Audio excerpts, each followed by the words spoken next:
बिस्मिल्लाहिर्रहमानिर्रहीम, अस्सलाम वालेकुम। कुछ बहुत ही अहम मामलात हैं जो मैं आपके सामने रखना चाह रहा हूँ।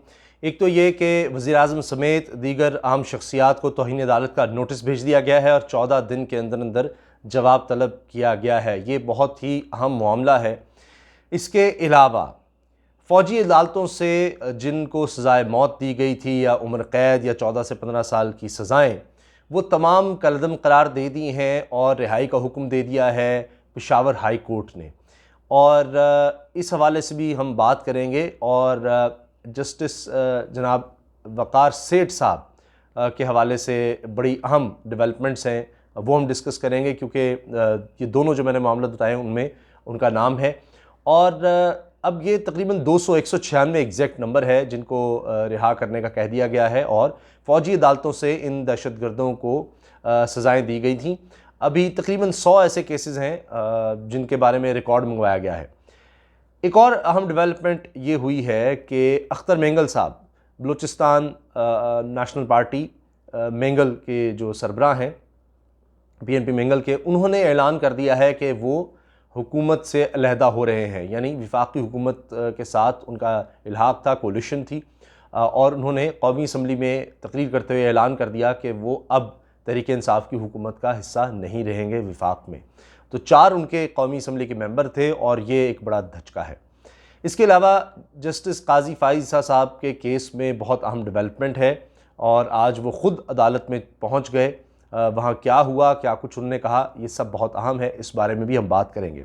तो सबसे पहले मैं आपको ये बता दूं कि जो जस्टिस वक़ार सेठ साहब हैं, पेशावर हाई कोर्ट के चीफ जस्टिस, उनके ख़िलाफ़ नाजेबा ज़ुबान इस्तेमाल करने पर वज़ीर-ए-आज़म पाकिस्तान इमरान ख़ान, वज़ीर क़ानून बैरिस्टर फ़रूग़ नसीम, फ़वाद चौधरी वज़ीर साइंस एंड टेक्नोलॉजी, साबिक़ मुशीर इत्तलात फ़िरदौस आशिक़ अवान साहिबा, पैमरा, इन सब को तौहीन अदालत का नोटिस चला गया है। और ग़ालिबन अगर मैं गलत नहीं, 2 रुकनी बेंच ने नोटिस भेजे हैं और ये नोटिस पेशावर हाई कोर्ट की तरफ से भेजे गए हैं कि क्यों ना आपके ख़िलाफ़ कार्रवाई की जाए और अगर इसमें सज़ा होती है तो फिर वज़ीर-ए-आज़म नाअहल भी हो सकते हैं। ये बड़ा सीरियस मैटर है।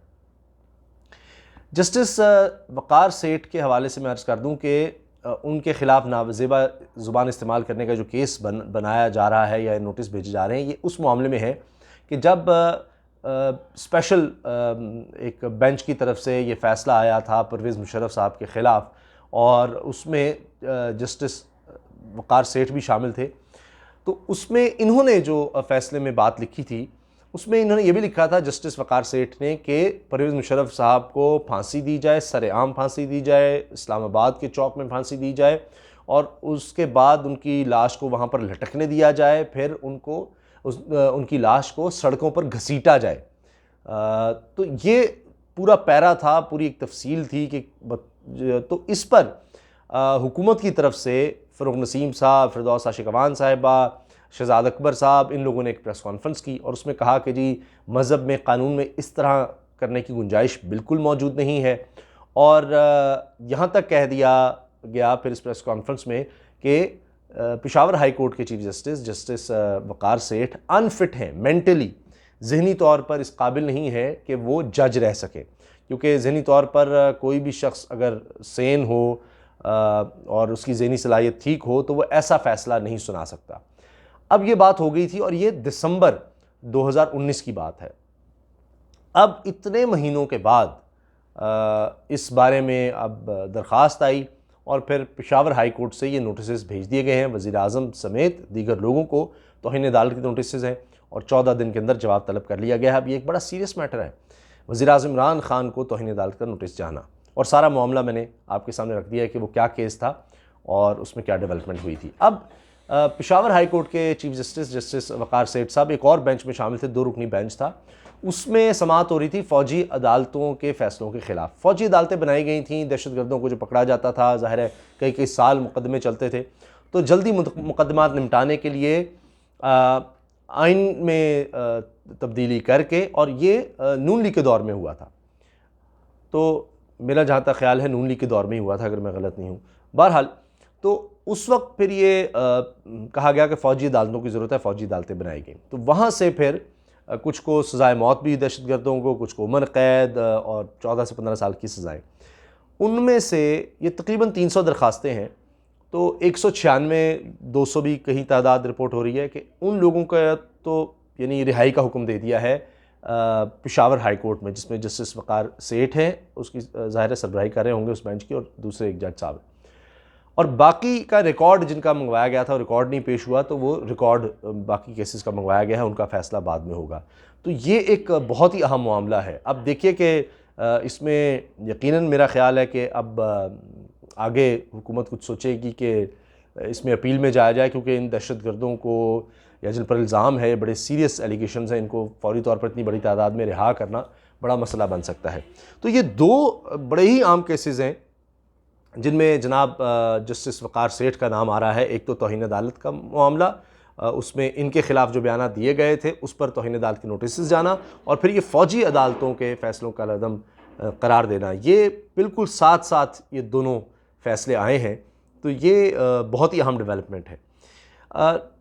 अब तीसरी अहम डेवलपमेंट जो अदालतों के फ़ैसलों के हवाले से है, उस पर आने से पहले, यानी जस्टिस काजी फ़ाइज़ की बात करने से पहले मैं अर्ज़ कर दूँ, अख्तर मेंगल साहब बलूचिस्तान से ताल्लुक़, और 4 उनके मेंबर थे जिन्होंने ज्वाइन किया कोalition गवर्नमेंट को तहरीक इंसाफ की, क्योंकि तहरीक इंसाफ के पास इतनी तादाद नहीं थी कि वो ख़ुद हुकूमत बना सकती।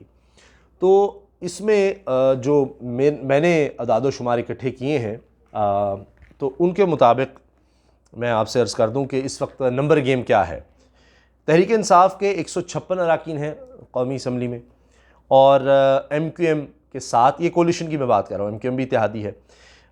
पाकिस्तान मुस्लिम लीग काफ के 5 हैं, बलूचिस्तान अवामी पार्टी के 5 हैं, Balochistan national party BNP Mengal के 4, GDA grand democratic alliance Sindh से जो है 3 इसके अरकान है, JWP के 1, अवामी मुस्लिम लीग यानी शेख रशीद साहब 1, और इंडिपेंडेंट 4। ये 186 इनके कुल बनते हैं।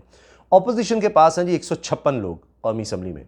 मुस्लिम लीग नून 84 के साथ है, पाकिस्तान पीपल्स पार्टी के पास 55 लोग हैं कौमी असम्बली में मेंबरान, MMA 16 और अवामी नेशनल पार्टी 1। अब यह है नेशनल असम्बली में नंबर गेम। अब 4 बलूचिस्तान नेशनल पार्टी के मेंगल साहब ने तो ऐलान कर दिया कि हम कोलिशन छोड़ रहे हैं, तो एक बड़ा धचका है। 172 का नंबर चाहिए 342 के अवान में। तो अब इससे तो लग रहा है कि हुकूमत के लिए बड़ी मुश्किल हो सकती है अगर कोई और भी निकलता है। तो फिर फ़िलहाल तो हुकूमत शायद ये धचका बर्दाश्त कर सके, लेकिन फिर भी इनको मनाने की भरपूर कोशिश की जाएगी जिस तरह माजी में की गई है, और अपने साथ मिलाने की दोबारा कोशिश की जाएगी। और जो भी इनके तहफ़्फ़ुज़ात हैं, कहते हैं जी रिटन एग्रीमेंट था जिसमें मिसिंग पर्सनस का मामला था, डेवलपमेंट में हिस्सा देने का मामला था कि उनमें फ़ैसलों में शामिल किया जाए, डैम्स का मामला था और दीगर इस तरह की बातें थी।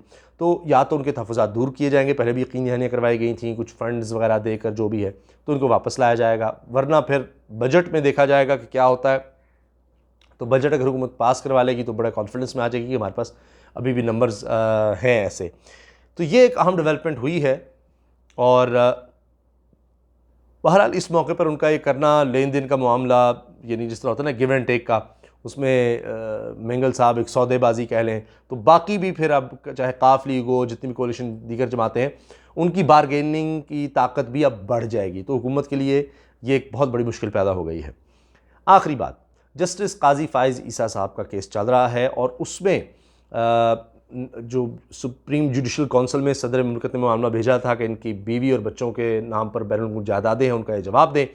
इसके बारे में वो चले गए थे सुप्रीम कोर्ट। पहले 7 रुकनी बेंच था, फिर 10 रुकनी बेंच बना, जो अब सुन रहा है, और उसकी सरबराही उमर तरा बंदयाल साहब कर रहे हैं। तो उसमें ये बात बड़ी अहम डेवलपमेंट ये हुई कि फ़ारूक नसीम साहब हुकूमत के वकील के तौर पर पेश हो रहे थे, तो जस्टिस काजी फ़ाइज़ साहब खुद आ गए और उन्होंने कहा अदालत में कि जी मैं बात करना चाहता हूँ। उनको कहा गया कि जी आप अपने वकील के थ्रू कर लें। उन्होंने कहा नहीं जी मैं साइल के तौर पर आया हूँ, मैंने बात करनी है। काफ़ी उन्होंने बातचीत की। मेन बात उनकी ये थी कि जी मेरी अहलिया बयान देना चाहती हैं, और उनसे फिर उसके बाद आप सवाल कर लें अपनी जायदाद के बारे में, वो बताना चाहती हैं। तो फिर जज साहिबान की तरफ से ये कहा गया, बेंच की तरफ से, कि जी आप अपनी बारी पर बात कर लें, अभी हुकूमत के वकील दलाइल दे रहे हैं। उन्होंने कहा नहीं मैं बात करना चाहता हूँ, और फिर बात आगे बढ़ती रही। तो फिर बेंच की तरफ से कहा गया कि जी हम FBR को मामला भेज देते हैं, और एफबीआर में आप बता दें, उन्होंने कहा जी एफबीआर में मेरी अहलिया नहीं जाना चाहती, और फिर ये कि मुझ पर मेरी किरदार कुशी की गई, मुझ पर इल्ज़ामात लगाते रहे और एफबीआर वाले ताउन नहीं करते, ये तक आ गया एफबीआर वाले डरते हैं जजेस से, हुकूमती वकील ने ये कहा। तो इस तरह की बातें होती रहीं। बहरहाल वहाँ ये हम रिमार्क्स आए हैं कि ये एफबीआर को मामला भेजा जा सकता है। तो ये अब उन्होंने कहा कि हम तहरीरी जवाब भी मांगा गया कि आप अपनी अहलिया से तहरीरी जवाब ले आएँ इस बारे में, तहरीरी तौर पर दरख्वास्त दे दें। तो उन्होंने कहा जी तहरीरी तौर पर नहीं, उनको वकील करना पड़ेगा और ये सब कुछ आप उनको सुन लें। बहरहाल लगता यह है कि मामला कुछ गड़बड़ हो रहा है। बहरहाल तो अब एफबीआर को अगर मामला जाता है तो वहाँ पर रिमार्क्स ये सामने आए हैं अदालत में कि हम एक वक्त मुकर्रर कर देंगे जिसके अंदर एफबीआर ये देखेगा कि जायदादें किस तरह से बनाई गई हैं। तो इससे पहले अदालत ने हुकूमत से भी कहा था, हुकूमती वकील से फ़रूख नसीम साहब से, कि वो बता दें कि उनको कोई एतराज़ तो नहीं इस बात पर। उन्होंने इस पर वक्त मांगा था। आज उन्होंने आकर कह दिया कि जी सदर और वज़ीर आज़म को इस पर कोई एतराज़ नहीं है, आप एफबीआर को मामला भेज दें और फिर एफबीआर जो फैसला करेगा उसके बाद फिर आगे केस को देखा जाएगा।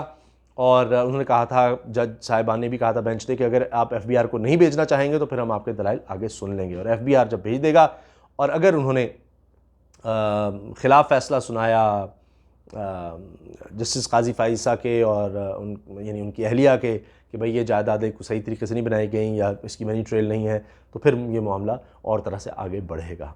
तो ये कुछ अहम डेवलपमेंट्स थी जो मैंने कहा कि मैं आप लोगों से शेयर कर लूँ। बहुत शुक्रिया, इजाज़त दीजिए, अल्लाह हाफ़िज़, पाकिस्तान ज़िंदाबाद।